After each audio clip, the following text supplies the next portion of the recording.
Hello, everyone. Happy Thursday, and welcome to episode number 93 of Into the Outer Realms. And I know you're going to say, Joe, you always say they're special, and you always say you're excited. Well, this is very special, and I'm very excited because we're doing Mothman. I got a new Mothman hat. My team Mothman or Mothman search team hat that I've been wearing for at least 6 or 7 years. You've seen it plenty of times. Met an interesting end on our recent trip to Point Pleasant, Tanya and I'm not at liberty to tell you what happened to that hat, but it's gone. And I had to get another one. So all things changed. There you go. So we have a lot to cover tonight because here it is, episode number 93. Tanya and I have talked about our interdimensional experience. We've talked about Mothman, in context with other things and all of that. But it occurred to us that we've never done a show about Point Pleasant, about Mothman. And to me and to our group of special guests tonight, with whom you're all familiar, you saw them last week as well. And Tanya is with us, but she's in West Virginia right now. She'll be on screen soon. We all agree that Mothman is Point Pleasant. Point Pleasant is Mothman. They're so linked. So I hope we're going to share with you some things that you didn't know about Mothman, that you didn't know about the flap in 66 and 67 with MIBs, a girl that was almost abducted, UFOs, and all that kind of thing. It really was a craze, and it lasted for 13 months exactly. And culminated with the collapse of the Silver Bridge, where 46 people died. So whenever we're down there, we all go down to the Silver Bridge Memorial almost every evening, pay our respects, stand there quietly, because that's the tragic end of this story. So we're going to roll the credits. When we come back, I'm going to bring on our guests, all of whom are in West Virginia right now, which is very cool. And then we will discuss all of these wonderful things. Welcome to the show, everyone.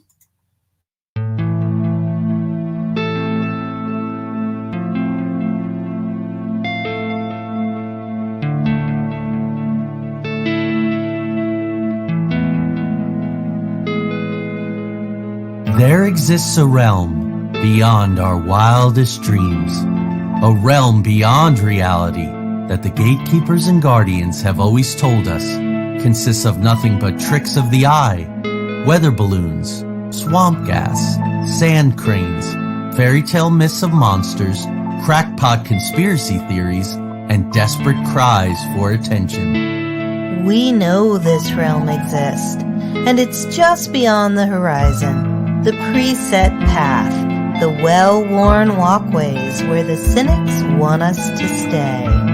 Instead, give this a listen. Put on your headphones, adjust your volume, close your eyes, and fasten your mental seatbelts, because the twilight-tinged turnoff from reality's alluring highway is looming just ahead. We're about to leave the plane of the easily explained, the couldn't possibly be's, and the no way I just saw what I saw's, for the spaces and places where everything is possible, and if you stay long enough, even probable. We're about to take a journey into the outer realms.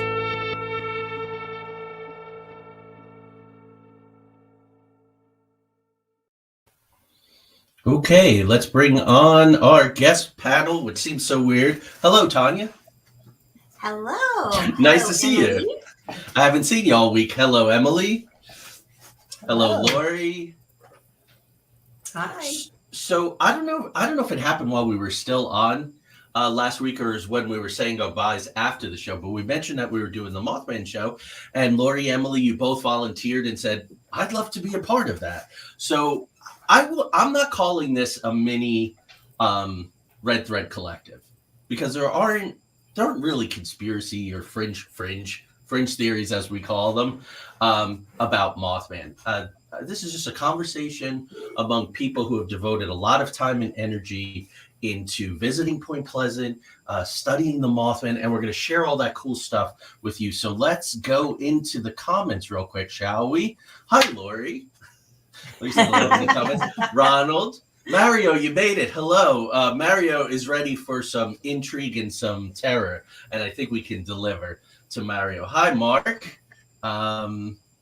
There's everyone there. Hi, CL. So, Tanya and I are going to start, and Lory and Emily are going to chime in as they want to, with a little history of Point Pleasant. This is a little town on the Ohio River whose history is very, very outsized for the size of the town. It's just amazing. And I spent last week not only working on the escape room and researching for the new play that we all told you about, but I have some other projects coming up celebrating some of the history that we're going to share with you tonight. So, hi, Trish. Hi, Dan. Tanya, you want to start us off? Sure. So Point Pleasant, of course, is in West Virginia. It's in Mason County, and it's on the Ohio border. It has a population of 4,000. I should say, too, it's on the Ohio border where the canal and the Ohio River converge. And so we'll probably talk about that as a factor. But it was settled in 1774. It was chartered in 1794, and in 1804 became the county seat.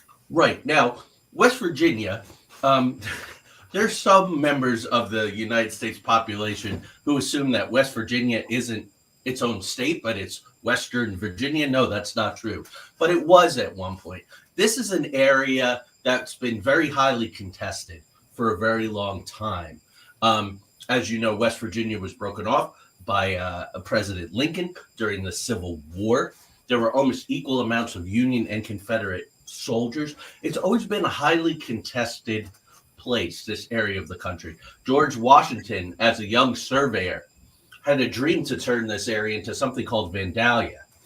So highly contested, beautifully situated right on the Ohio, where it comes into the Kanawha River. In the mid-1770s, there's a dispute between the royal governors of Pennsylvania and Virginia. So this is a repeated pattern. Also, various indigenous tribes also come through there. And it's about the land at the forks of the Ohio, right? West Virginia does not exist at the time. That doesn't happen until 1863, like I said. There's an investment group, including a man who you've probably heard of, Benjamin Franklin, and they want to create a territory named Vandalia, and it's named for the German Vandals, from whom it said King George III, who was king at the time. His wife Charlotte descended from them. So George Washington, I told you about that. Back to you, Tanya. So in October of 1774, the major action of Lord Dunmar's War and the Battle of Point Pleasant was fought between settlers and the Shawnee and the Mingo. And it was led by Chief Cornstalk. Many people have heard of Chief Cornstalk, and Lord Dunmar was the royal governor of Virginia. Cornstalk was later captured and killed at the fort. Right. And this is a huge controversy point in the history of Point Pleasant, and it possibly relates to Mothman, depending on where you sit in the controversy. The door was broken open and Cornstalk was shot. That seems to be real history.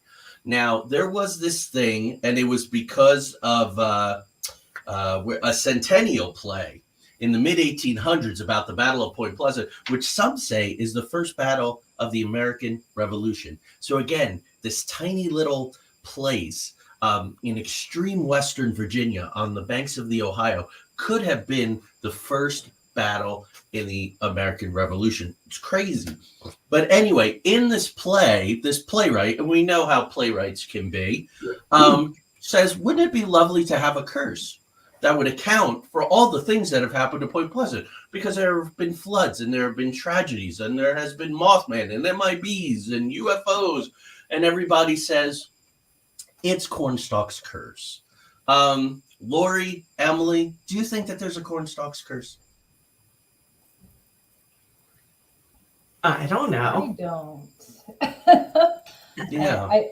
I find it a little hard to believe. I know it's been lore that has been around for a long time, and a lot of people do believe in it, but I don't know. There just doesn't seem to be any evidence, actual evidence. Right. That's my feeling. And if there was a curse, they certainly seem to have overcome it. And that's what has been so amazing to me. The first play I wrote 10 years ago was, how does this town, that when the Silver Bridge collapsed and they moved the bridge up miles so that people didn't have to go through Pennsylvania to get, to the bigger city in Ohio, the town almost died, but it didn't, because there was the Mothman Prophecies movie, which created this resurgence. And you go there in the middle of the winter, right, Emily? And it's packed. Mm-hmm. Every storefront Every time you go is open. I was meeting with the former Main Street director, the current Main Street director. They're just over the moon. Occupancy is almost 100%, and it's thriving. They're redoing the River Museum. But anyway, let's stay on track here. Tanya, World War II? Because this figures into Mothman. This definitely does. So during World War II, Point Pleasant had an ordnance works and a TNT factory, manufacturing plant. And the TNT was stored in these concrete igloos, and they were covered with earth to keep them from being seen should there be any enemy flyover. So they would just look like mounds of earth from the sky. Right. And they're really cool. Like the first time I heard, there are these igloos in the middle of the woods. Concrete igloos. My brain went, concrete igloos, what the heck? But that's exactly what they are. So back to the curse real quickly. Point Pleasant has experienced more than its share of bad luck. River flooding for decades prior to the installation of the river wall. The worst tragedy, of course, again, was the collapse of the Silver Bridge, which connected Point Pleasant with Gallipolis. And that happened on December 15th, 1967. We have to remember, when we're talking about Mothman and we're talking about Point Pleasant, that 46 people died. And we knew people who lost people.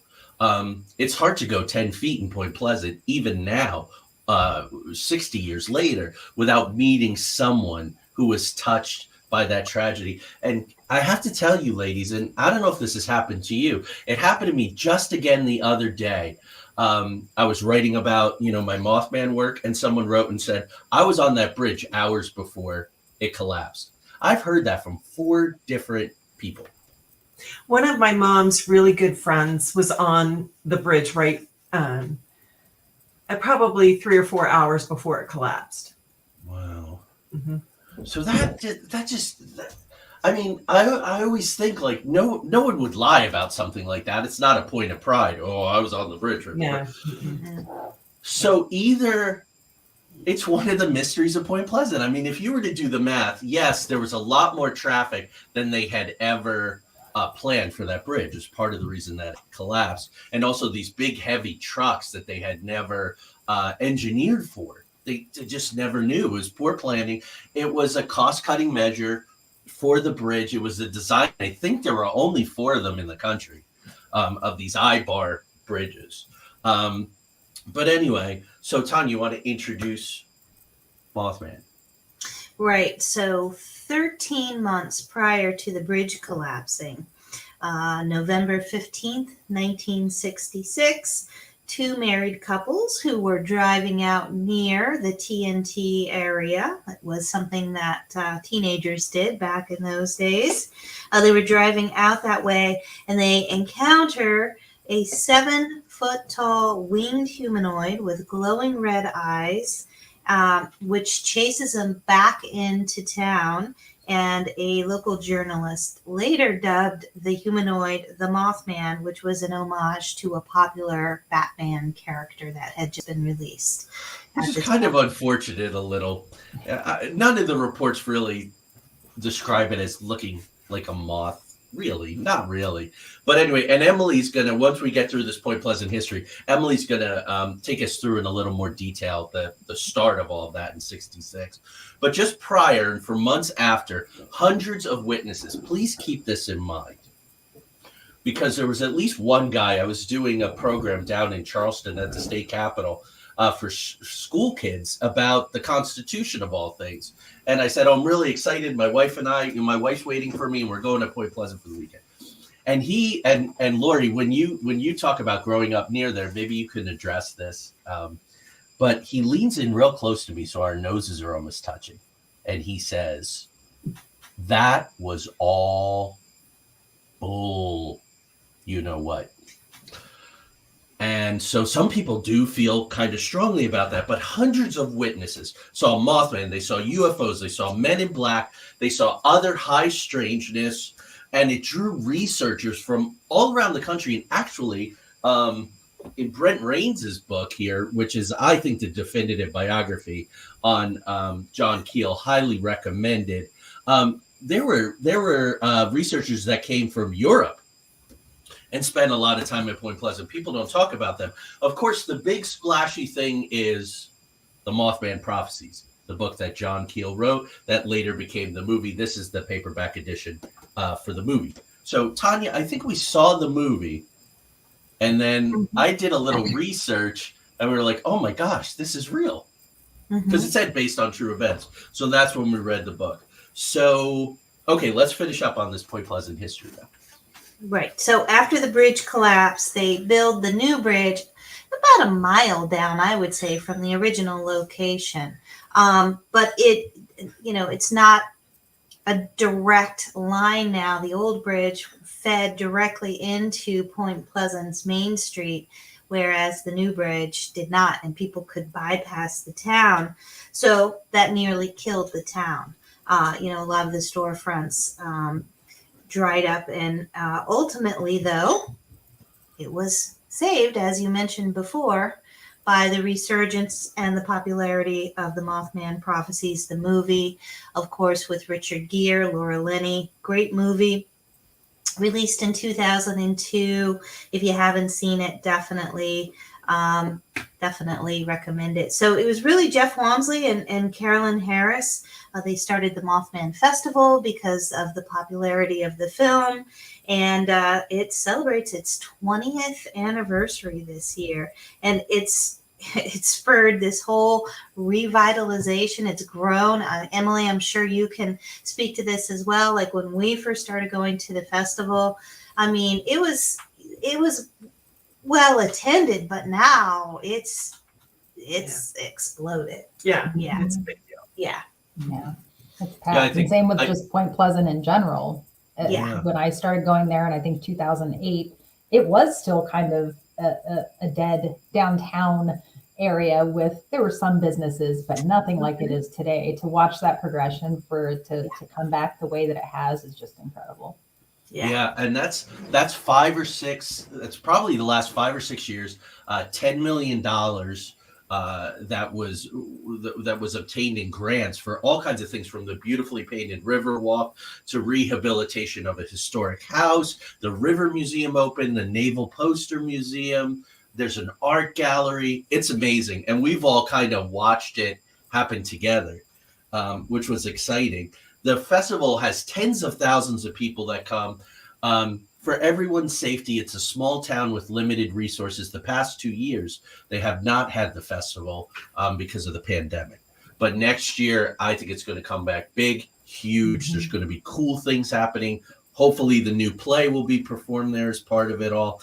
But it has a host of speakers, world-renowned. Rosemary Ellen Guiley spoke there for years. Brent Rains, who wrote this book, that's where we met Brett a couple of years ago. John Keel was there when they dedicated the statue, the famous Bob Roach statue. That statue has probably been touched by hundreds of thousands of people now. I mean, it's just amazing. There's a camera there. Celebrities come to get their picture taken with that statue. It's really something. Carolyn Harris passed away a couple of years. We've been going to Point Pleasant, all of us now. We lost Bob Landrum, who ran the Point. Bob was the one who set Tanya and I on our date with destiny and interdimensional beings and missing time. And the only reason we're sitting here right now, I think, is because Bob gave us that map and said in his sort of Elvis Presley, Johnny Cash voice, like, if you really want to see something, this is where you need to go, which was amazing. So Carolyn owned the Harris Steakhouse. It was called the Mothman Diner. Oh man, Tanya, you remember the first time we went in there?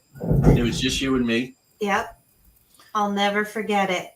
long, narrow place with a smoking section and a non-smoking section, which just cracked me up. It was all a smoking section, babes. You know, it's like This table smoking, this table not. But what really struck me, oh, I'm sorry. I didn't mean No, go ahead. No, go, please.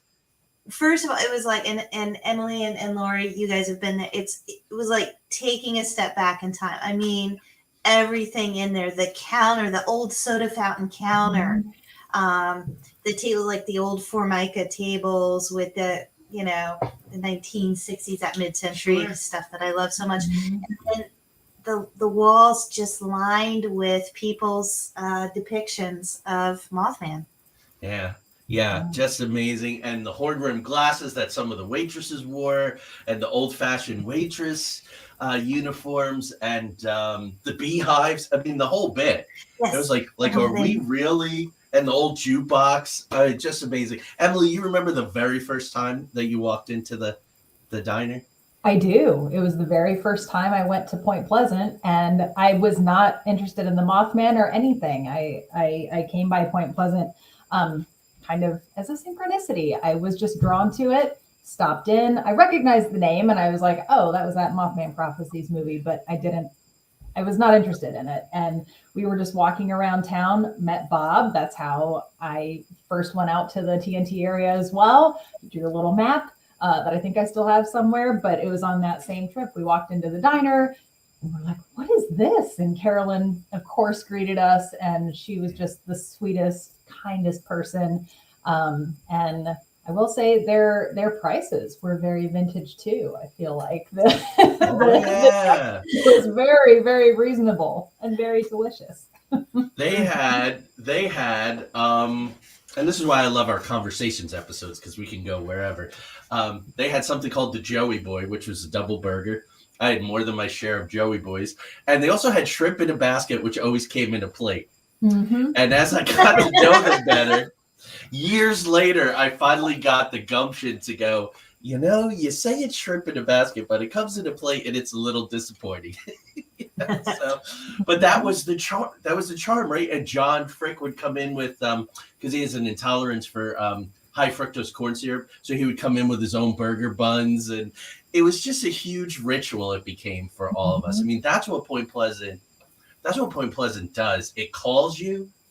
And if you answer the call and you put in your time, it holds you and it rewards you with all this great stuff. I mean, I have dozens of photos of all of us through the years at Village Pizza and Mothman Diner, looking tired most of the time because you don't sleep much when you go there, because you just, the conversations and the investigations and the, oh man, the hours that we spent over coffee going, what are they saying on that EVP? Like, what is that?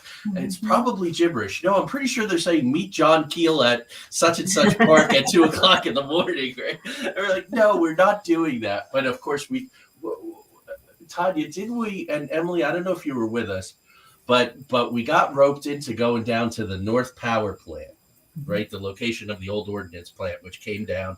But Emily will talk about that soon, how people saw the Mothman there, because we thought, some people we were with thought that we heard on a spirit box, John Keel would meet you at 1:00 in the morning at the power plant, wasn't it? Well, I thought it was Indrid Cold. I thought Indrid Cold, right? Of course. I was there. Yeah, 11/11/11. I think that was that weekend. And of course, we went there. Whatever it was, 1:00 in the morning. Guess what? No Indrid Cold. But great conversation. And that was what it always was. Right? It was so fun. Yeah, let's go to the TNT at 2 in the morning. Maybe fun. We'll see something. Yeah, just so we're almost through all of this. So Jeff Wobsley, who owns the Mothman Museum, he tells the story of the famous cryptid. 10 years later, I got his autographs in his 2 books last week. So I used a little bit of power that I have, a little bit of celebrity, and said, Jeff, can you autograph my books for me? So he made some nice, definitely get those if you want to know more about this story, along with Mothman Prophecies, along with Gray Barker's books, The Men in Black. Oh, there are the Fricks. Oops. I'm on John. I was going to say, you There got you your go. fingers over John's face. Yeah, he's not going to appreciate that. The Silver Bridge by Gray Barker. Now, we will. Oh, and this book, written by two sisters and some other people, but the Silver Bridge disaster of '67. We always have to come back to that. While we're having fun and doing all of this, there was this tragedy. So I think that's all we want to tell you. So Emily, you want to give the audience some background about what kind of kicked it all off in '66? Sure, absolutely. So I feel like the timing of this episode is perfect too, because we're just a couple days out from the anniversary of the first sighting of the Mothman in Point Pleasant. And I think a lot of people associate November 15th, 1966 with that's when the Mothman started. But really, there were sightings before that. They just weren't in Point Pleasant, but they were in surrounding areas. The earliest possible sighting was by the Gray family, who saw a winged humanoid in their bedroom in the middle of the night, and they thought it was a demon, and maybe later come to pass, realize that maybe it was this Mothman creature that people were talking about. And then in the month or so leading up to the famous November 15th sighting in Point Pleasant, there were other strange things that were being seen around the area. UFOs were being reported. On November 2nd, Woody Derenberger had his experience along Route 77 near Parkersburg, where he basically stops on the side of the freeway because he sees this object in the road. And that's when he has his experience with the entity that calls himself Indrid Cold, which is very much linked with the Mothman lore and then the Mothman prophecies. And then we have another incident, November 4th, with Woody being able to interact with Indrid Cold yet again.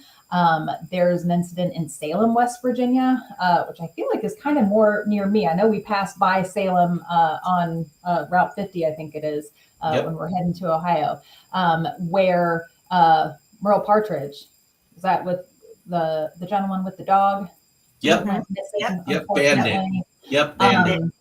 And then November 15th, this is the event that I think most people associate the Mothman sightings with, or the start of the Mothman sightings. And that is when you have the two couples in the TNT area, the Mallets and the Scarberries, who have this terrifying encounter with a winged humanoid with the glowing eyes, like Tanya mentioned, that basically chased their car down back into town, going 100+ miles an hour, and this being is keeping pace with the car. And then they, of course, get into Point Pleasant. They go to Tiny's Drive-In, which became Village Pizza, which is still the Village Pizza shell today. If you go into town, they moved into a new building next door. But that's where I believe they called the police from to report the incident. And that kicked off all sorts of activity and sightings that were to happen from there. A couple of the other famous sightings of the Mothman include Marcella Bennett and some members of the Walmsley family seeing Mothman. Marcella was the one who, I believe she live in the TNT area? Or she was visiting someone who lived in visiting, she was visiting friends and family, yep. Yeah, and she had her baby and saw this creature come up on the property. And I can't remember, did she drop her baby or she fell on it? And I mean, you've got to, I think anyone who is a mother or a parent would understand that there had to have been something horrific that they saw that would cause them to drop their infant. So that was a terrifying sighting. Faye DeWitt and her brother had an encounter with the Mothman at the North Power Plant.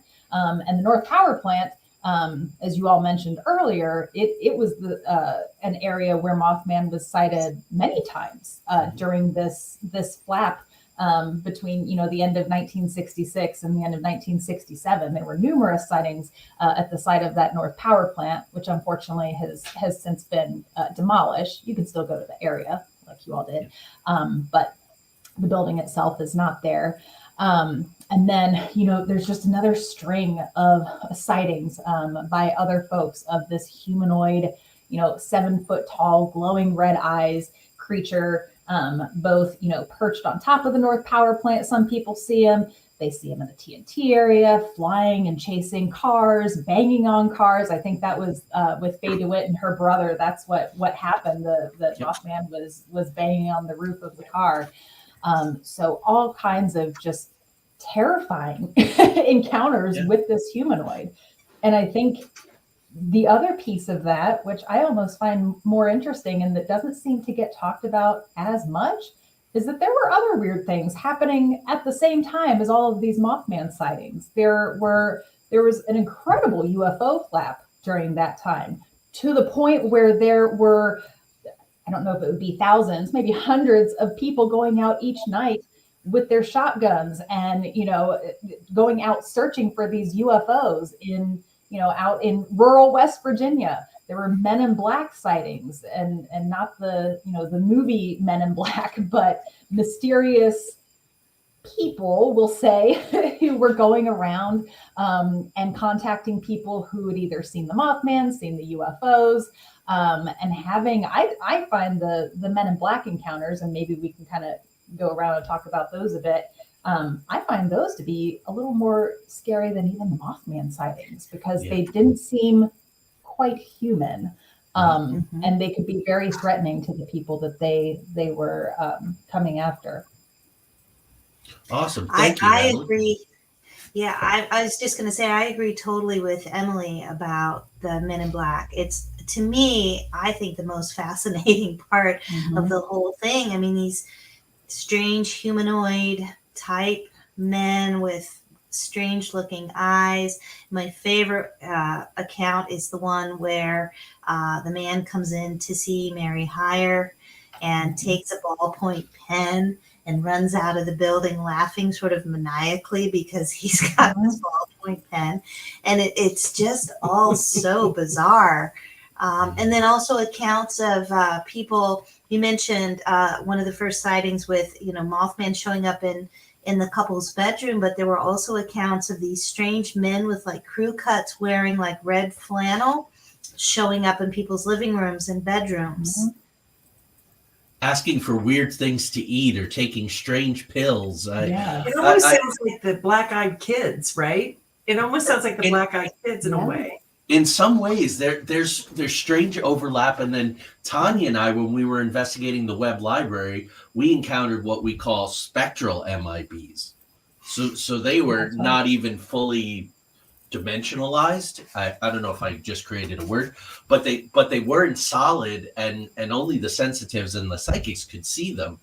But they attacked another ghost. They would wreak havoc with our equipment. So yeah, we definitely should go back to the MIB. I want to go to the comments before we turn it over to Lory for her, because Lori's the only one out of the group of us that was kind of there, boots on the ground nearby when it was actually happening. And I don't know that I've heard the details of your story before, Lory. So I know I'm super excited. But Jessica, who also resides in West Virginia, friend of the show, says, nice to hear the area is thriving. We don't always get that in small town West Virginia. There are many, many really, really cool little towns in West Virginia. But then there are a lot of towns, of course, that are never recovered after the big, oil boom and the oil barons left and all of that kind of stuff. Hello to Colette. Hello to Sandy. Sandy says that he looked more like a Batman. The wings did anyway. Sandy, I believe you had a personal encounter. You and your mom. I think you teased that last week. So if you want to write that up in the chat, we'll put that on screen. Hi, Trish. Jess watched Mothman Prophecies a couple weeks ago. Tanya, you and I are due. I know we are. Angelina says, love the movie. Really, we're always due. What do we watch it like twice a year? We must have watched it 25 times now. So this is interesting to our female panel. I have always felt, and for those of you who are listening on audio on Nerd Radio and Patriot Radio in the future, Sandy says, I feel if Mothman had a gender, it would be female. I've always felt a male energy from Mothman. And I don't know. I know Linda Scarberry had psychic conversations with Mothman. I don't know that she ever named a gender, but in reading those transcripts, I've always felt a masculine energy. So one at a time, all three of you. What's your feeling on that? I really don't have an opinion on that. I always thought it was just a man, a male kind of energy, probably just from the name. Mm-hmm. Right. Mhm. I kind of think, yeah, I guess, like Laura, I've never really thought about it that much, but thinking about it right now, I almost wonder if it is an interdimensional or ultra-dimensional being, could be both genders. I mean, you know, Yeah. it's a Yeah. thought, but I think that it would be, equally male, female. Okay.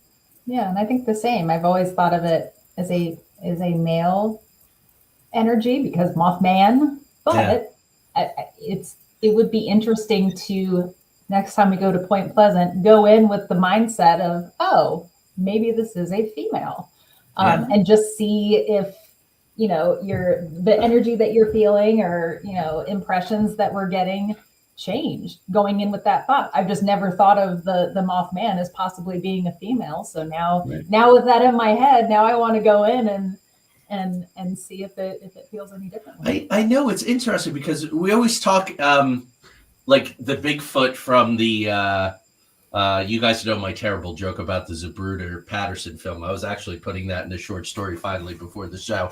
But if you look at the Patterson Gimlin film, they always say it's a female because she has breastises, as Jolie would say. So you kind of think of, oh, there's Bigfoot guys and Bigfootettes, and they make little Bigfoots. But Mothman's a whole nother, there's never been, no one's ever seen two moth people together, which is interesting. So great, Sandy, very provocative. I love it. So, okay. So Craig Ansel, who's a member of the Red Thread Collective and a co-host of Three Beards, says one of the aliens is missing. Check Tanya's luggage. Craig, I'm going to predict that next week, that alien will show up on the set of Into the Outer Realms, and that's all I'm saying without a lawyer.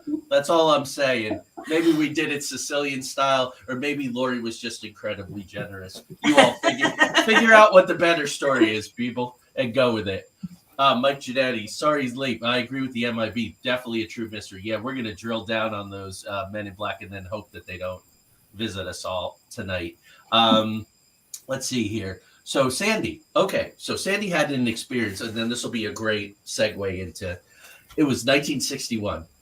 It was on a hill behind the house in a very high tree. We saw the eyes first. My mom wasn't scared, just startled.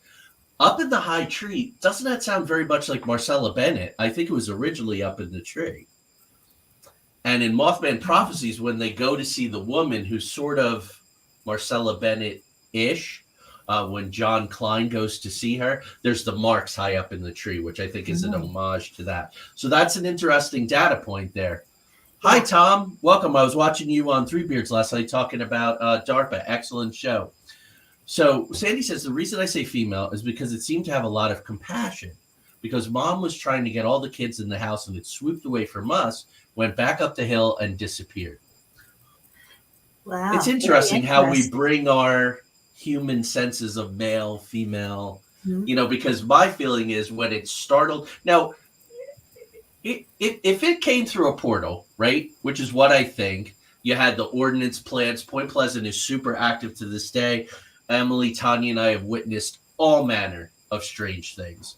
You all know Tanya and I's story. It's a weird, active, odd place. It could be the confluence of the rivers, plus a ton of other things. It's it's very complicated, that whole area. But so we make these assumptions. So that was very interesting. Hi, Michael from Texas. I think we're caught up. So that's interesting. Now, Lory, tell us where you lived and when it was and what you experienced. Well, I am from Ravenswood, West Virginia, and it is on the Ohio River, and it's about 30 minutes away from Point Pleasant. I was born in Gallipolis, but Did not know that. Yeah. So I'm the only one in my family that's not a native West Virginian because my parents took me to Gallup. So close. I was very young when the Silver Bridge collapsed. And so I kind of heard of these things later in my life. It was kind of like Santa Claus, right? Like everybody believes in Santa Claus until someone comes up and says, hey, he's not real, that kind of thing. My dad never wanted it mentioned in the house.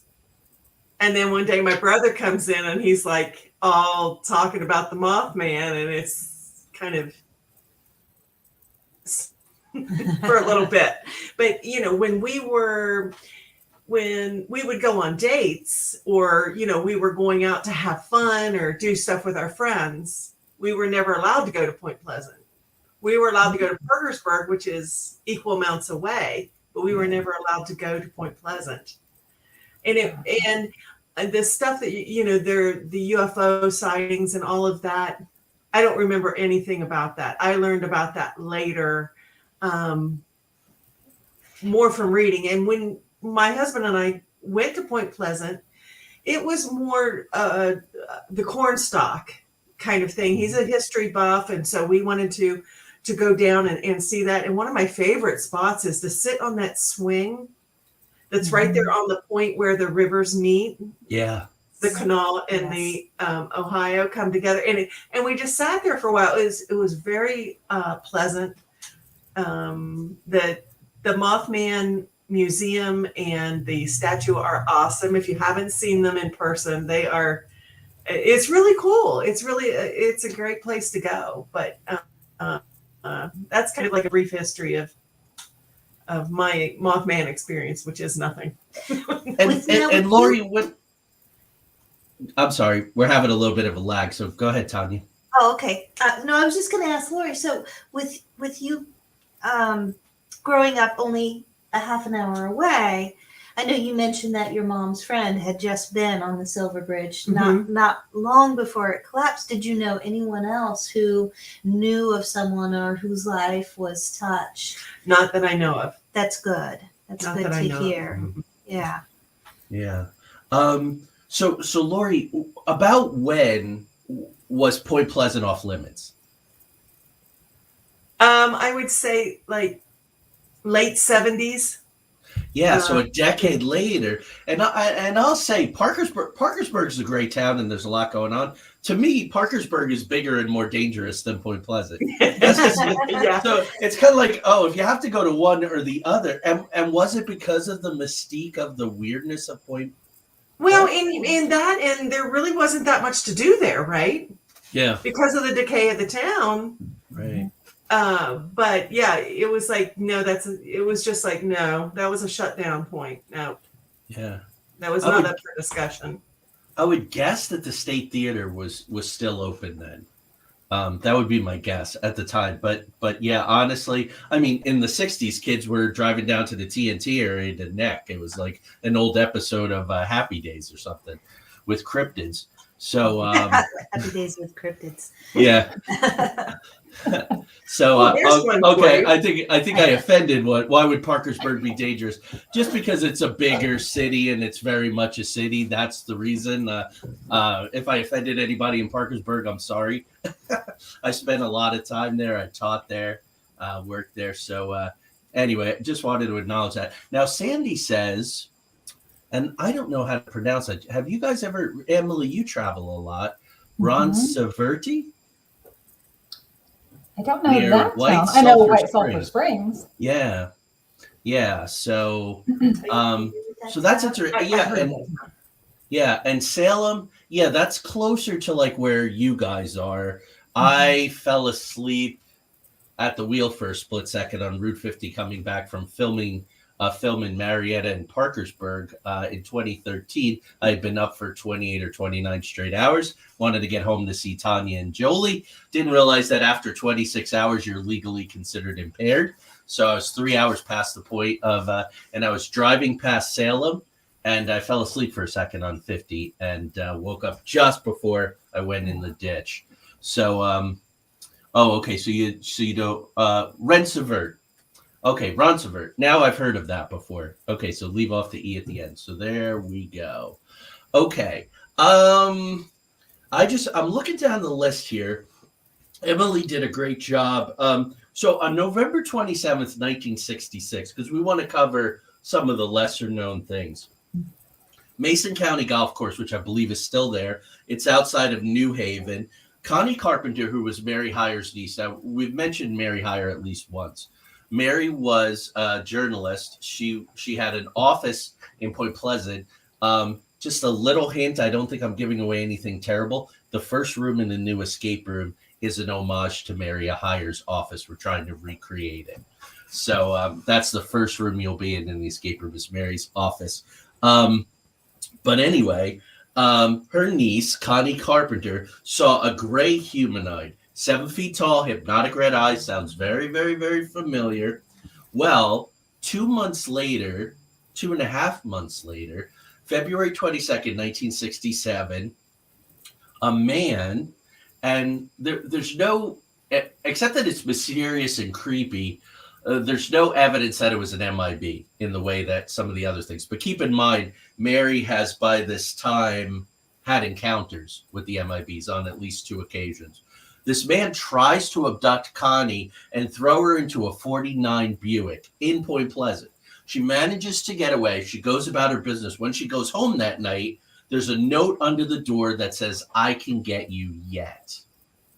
So like Emily said, there are all these really odd things that get lost in the, Mothman, and in the, rightfully so, in the Silver Bridge tragedy.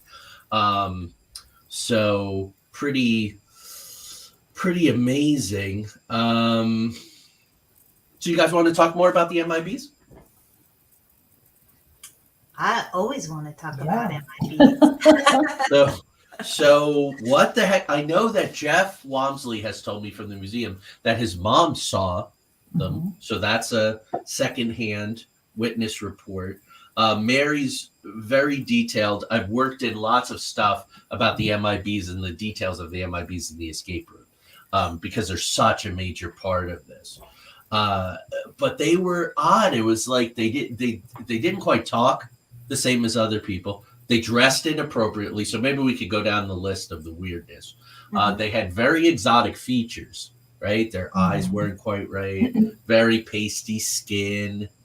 I heard an interview, and there still seem to be around, either they're very pasty skinned or, and I can say this, like Mel Brooks can talk about Jewish people because he's Jewish, they look kind of like a greasy Sicilian Italian. Injured Cold kind of looked a little bit like that, which is odd. This very olive skin, how I looked when I was much younger, before all the gray came in. What do you think is going on with MIBs, ladies? What the heck are they? Where did they come from? Thoughts, hypotheses? Well, I've had a lot of theories over the years. I haven't landed on one that I would say, aha, that's what I think it is. But I mean, I have thought of everything from, time travelers, because one of the things about MIBs is that they show up in, outdated cars wearing outdated clothes, but they look brand new. The car is, pristine, brand new, even though it's a, 1949 showing up in 1966 or 7, right? Same thing with their shoes and clothes are very outdated, but they look brand new. So I have thought about maybe time travelers. They are very robotic. So I have thought maybe if they come from the future, there's some kind of AI, Could be. Whatever. So I've thought about that, but I've also thought, in terms of interdimensional beings, aliens, government, some kind of government, hybrid. I definitely thought that I got on the whole government bandwagon. Maybe thought that there was some sort of involvement there with government. And I feel like they're. Oh, go ahead. No. I was going to say, before I chime in, I want to hear from. Let's hear from Emily, and then Yeah, I feel like the way that they are described, and like you've already mentioned, with their dress and their cars that are clearly out of date but very well cared for, and how their mannerisms, they're almost human, but it's just like slightly off, in the way that they speak, and like the robotic tone that Tanya mentioned, and they don't seem to know how to use very basic things like the ballpoint pen for Mary Hyer's office. And I think that, wasn't there one story where they went into someone's house and had Jello, and they were Yes. trying to like drink it with a straw, like they didn't know what to do with it. They almost looked like they that like they were just not quite human enough, just enough off to raise suspicions. And so I wonder, and this actually ties in with research I had done for the moon topic last week. And it was, I don't know where I heard it. I don't know who said it. I feel terrible. I can't attribute this to anyone, but someone brought up the point of, if there are beings elsewhere, like on the moon, interdimensional, elsewhere, who knows, maybe places we don't even know about or haven't thought of, their version of a human like us may be something completely different than what we would be used to. It might not even look like a human. It might not look like what we'd consider, like a typical gray alien. It might be a completely different form that we have never even thought of, let alone seen. And so maybe these men in black are coming from another planet, another dimension, and they are so far off. Their natural state is so far off from what we are. They did their research to try to blend in with us, just didn't quite get it right. Right. Yeah. That goes back to what Lory said about the black-eyed kids. I think also Shadow Man, Hat Man, it's all part of this weird collective, and our mentor, Rosemary Ellen Guiley, sort of was coming up with a paranormal theory of everything. And her feeling was all these things were different manifestation of the jinn.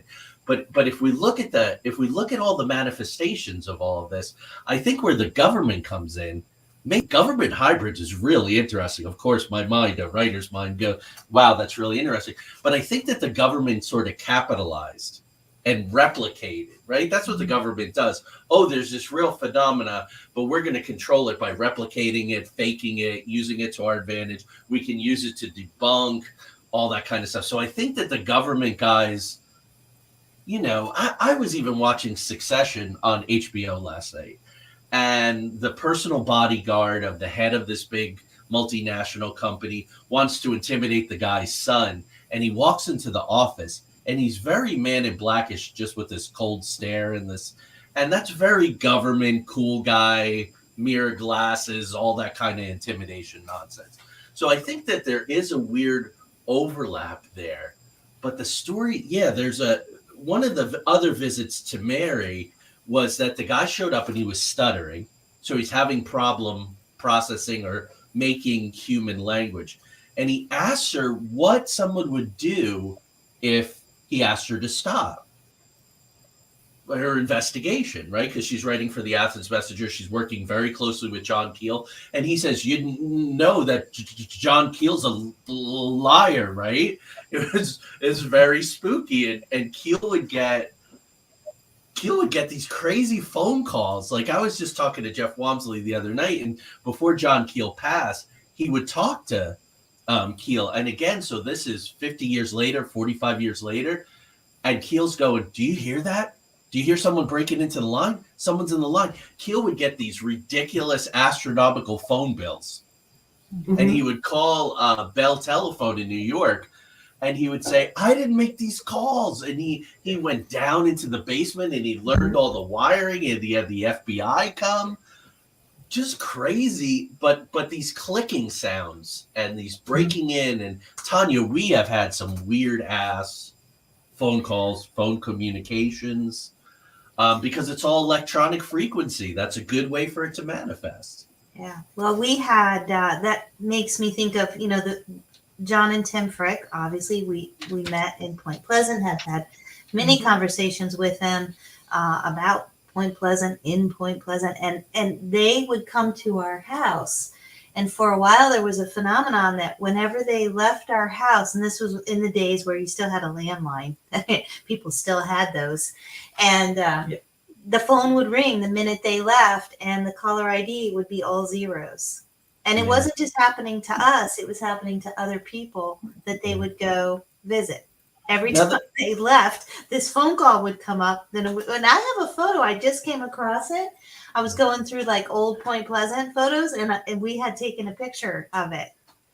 That's Yeah. Mm-hmm. Yeah. And then what was it, Tanya? It was 2 years ago or 18 months ago. We were driving down to Point Pleasant. So we have the phone set up. We were probably listening to the Coast to Coast AM, had the GPS. So both phones were sitting there. And you said, I wonder if anything like really interesting is going to happen on this trip. And we get this phone call. I think it was through your Bluetooth. And on the screen, it says Roswell, New Mexico.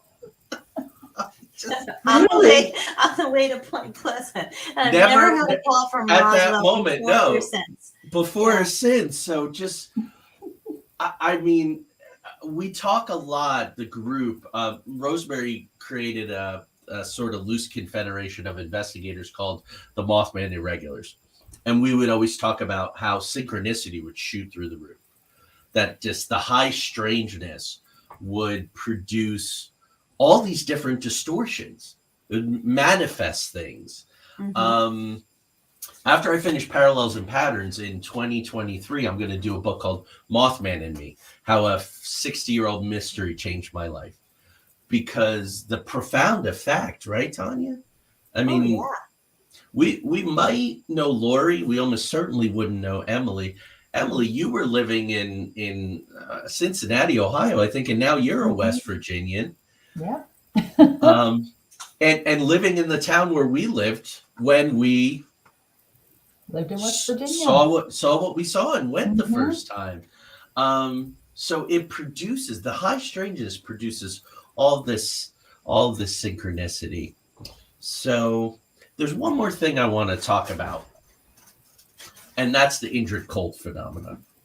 And it's a weird case with a very, very odd ending. And I think it's instructive, right? So we're the Red Thread Collective, and we look at stories and we have to parse out what's fact, what's fiction, what's exaggeration, correlation, causation, all that kind of stuff. You all have watched us puzzle through a number of things and try to do so in a very professional and balanced way. So there were others that corroborated the site. This was big news to me a couple years ago when I really started drilling down for the escape room and revisiting all of this right after years.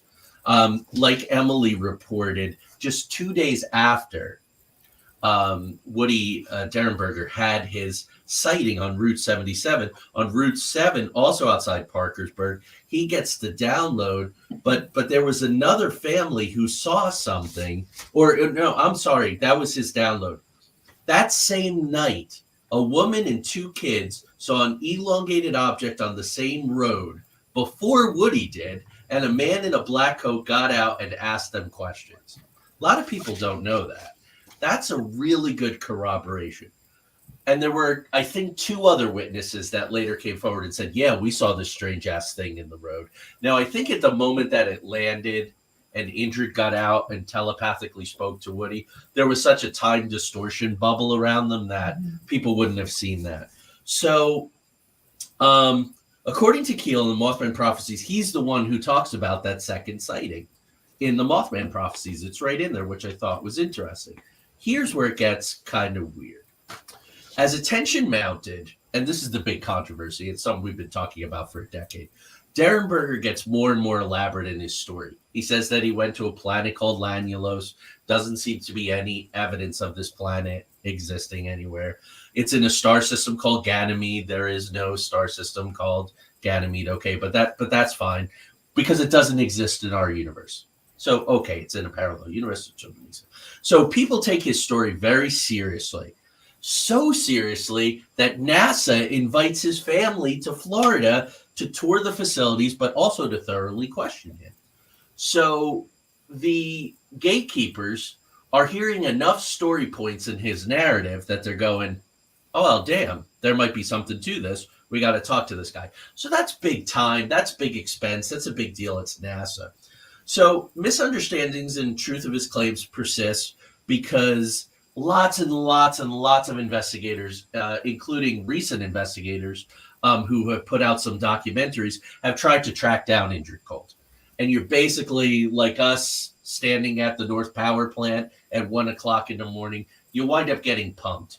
You wind up hitting dead ends. You find out that Indrid and his friends, who had names like Carl Ordo, like the dude that lives up the street that you might have a beer with on Saturday, Carl Ordo from another, dimension. And Woody's talking about how it basically looks like a floating apartment. It's got it's weird. It's got furniture and their spaceship and all. So maybe they're kind of close to us. So then all these weird things start creeping in. Well, maybe Woody's having an affair and he's just saying that he's going to Lanulos, but he's really going to his girlfriend's. And it all gets kind of weird and very murky. Well, there's this guy named Tom Montalone. And he was a psychology student at the University of Maryland. So he decides that Woody Derenberg is a hoax. He's hoaxing. So he's going to hoax the hoster. So Woody's on this radio show, and Tom calls in, and he says, "Oh my gosh! I have seen this thing. I have been to Lanulos. I have spoken to Indrid Cold. Oh my goodness!"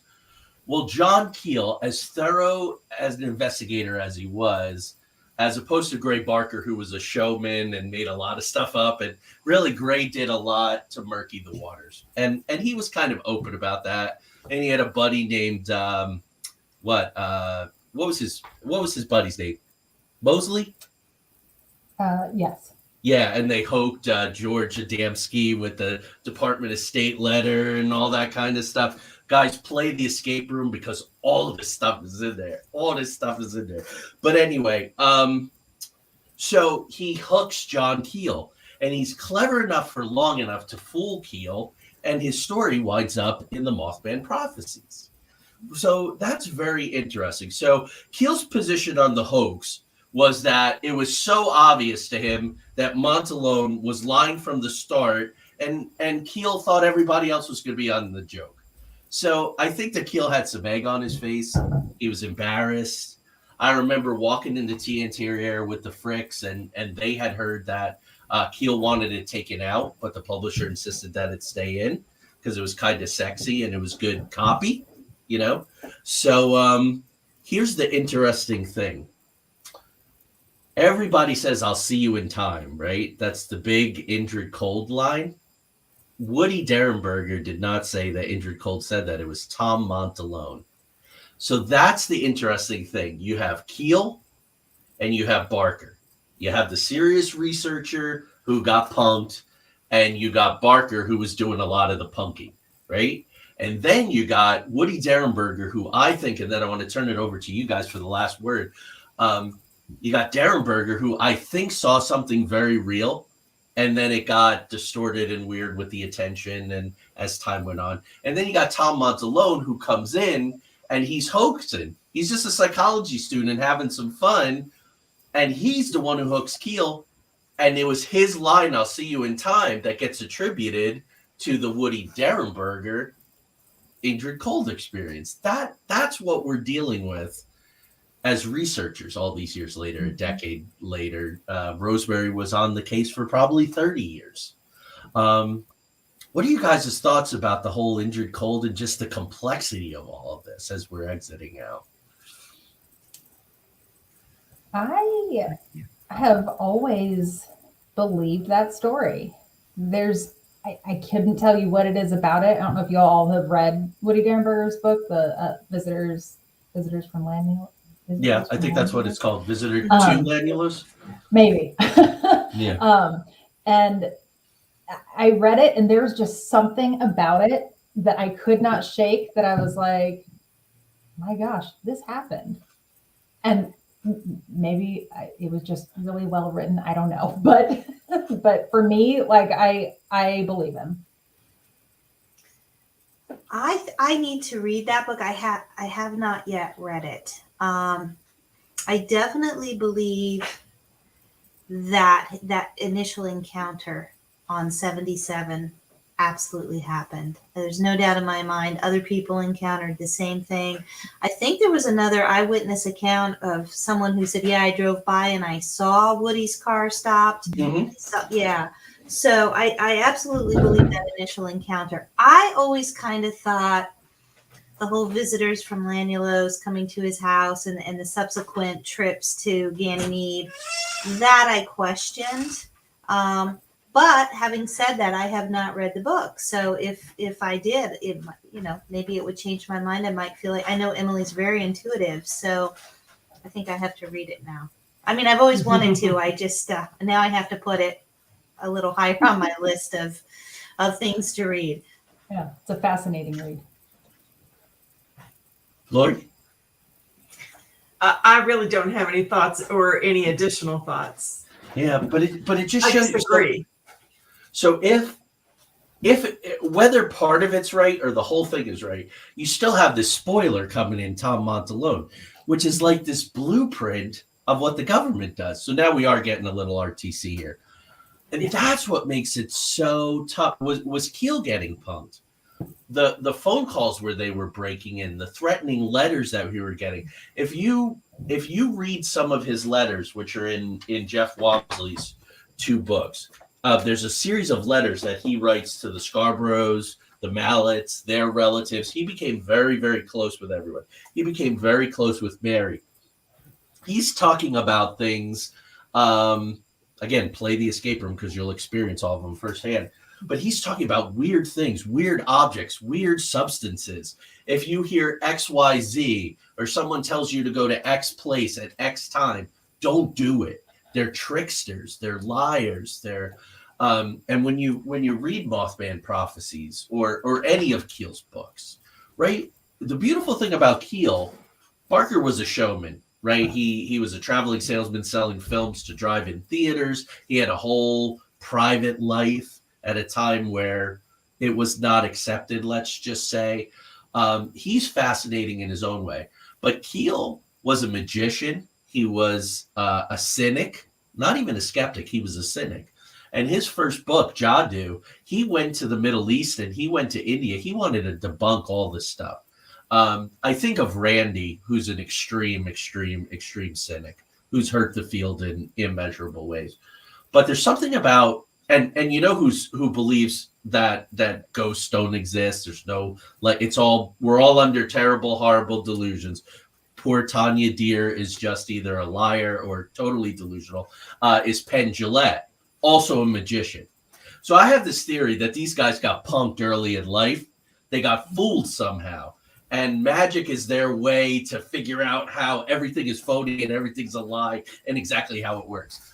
But he goes and he writes Jadoo and he witnesses all this stuff, fakers and all this strange things that he can't explain. And Tanya and I talk about it all the time. I would rather talk to somebody who was a cynic, who became a healthy skeptic. I'm included in that. Tanya, I think you're included in that. Emily, did you start, were you born believing?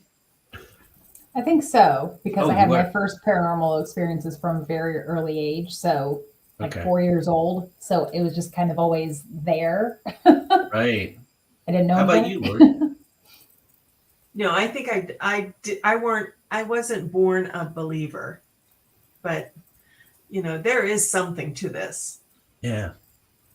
Yeah, I think like Emily, I pretty much was born a believer because like Emily, I was very young with my first experiences. I was exposed to, the belief in it by my grandmother at a very young age. So I just kind of always, always had a very open mind about it. So this was fascinating. We covered a lot of ground. Closing thoughts. Any closing thoughts? I can't wait to play the escape room. Oh yeah, it's coming along splendidly. We're knocking stuff off. So folks, commercial for Point Pleasant. Go to the Mothman Museum, and then there'll be one of these beautiful things, I'm sure, for the escape room. We're all very excited. There's the Lewis and Clark Trail. There's so much history. Battle days. Go down, see the enactments. Boundaries. It's all done very respectfully. To Indy Way Park, where the waters meet. Mary Hyer's column was called "Where the Waters Mingle." Would you all agree that a big part of the reason that Point Pleasant is so paranormally active is because of those two big rivers coming together? Absolutely. Oh, yes. Yeah. Mhm.